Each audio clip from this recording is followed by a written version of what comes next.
పల్లె పచ్చగా ఉంటది, గ్రామీణ ఆర్థిక వ్యవస్థకు కేంద్ర బిందువు ఆయువు పట్టు అన్నదాత. ఇవాళ 47% మందికి మీరు చెప్పిన సోషియో ఎకనామిక్ అవుట్లుక్ లోనే రైతులే ఈ రోజు ఆలంబనగా ఉన్నారు. వాళ్ళ బతుకుదెరువు బాగుపడాలంటే పరిశ్రమలకు రాయితీ ఇచ్చినట్టే రైతులకు కూడా ఇన్పుట్ ఇవ్వాలి, రైతులకు కూడా రాయితీ ఇవ్వాలి కదా అధ్యక్ష.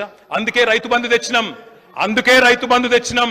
దయచేసి దానిలో కూడా అపసవ్యపు మాటలు మాట్లాడి దాన్ని కూడా కొత్తబెట్టే ప్రయత్నం ఏదో చేస్తున్నారో అది కరెక్ట్ కాదు. ఉమ్మడి రాష్ట్రంలో కరెంటు లేక, సాగునీళ్లు లేక, బోర్లు వేసి బోర్ల పడి ఆనాడు పంటలు పండక, అప్పులు తీర్చలేక రైతులు ఆత్మహత్య చేసుకుంటేనే తెలంగాణ కోరినాం, అందరం కలిసే కోరినాం. తద్వారా అల్టిమేట్ గా తెలంగాణ వచ్చింది. కానీ ఇవాళ మళ్ళొక్కసారి వ్యవసాయం సంక్షోభంలో మునిగే పరిస్థితి వచ్చింది. రైతు వెన్ను విరుగుతోంది, పల్లె కన్నీరు పెట్టే పరిస్థితి వచ్చింది. కళ్ళంలో ధాన్యం లేదు, కళ్ళల్లో ధైర్యం లేదు. చిన్న పెద్ద రైతు అనే తేడా లేకుండా 20-30 ఎకరాలున్న రైతులు కూడా బతుకుదెరువు కోసం పట్టణాలకు వలస వచ్చిన మాట వాస్తవం కాదా? ఇది గౌరవ ఉప ముఖ్యమంత్రి గారికి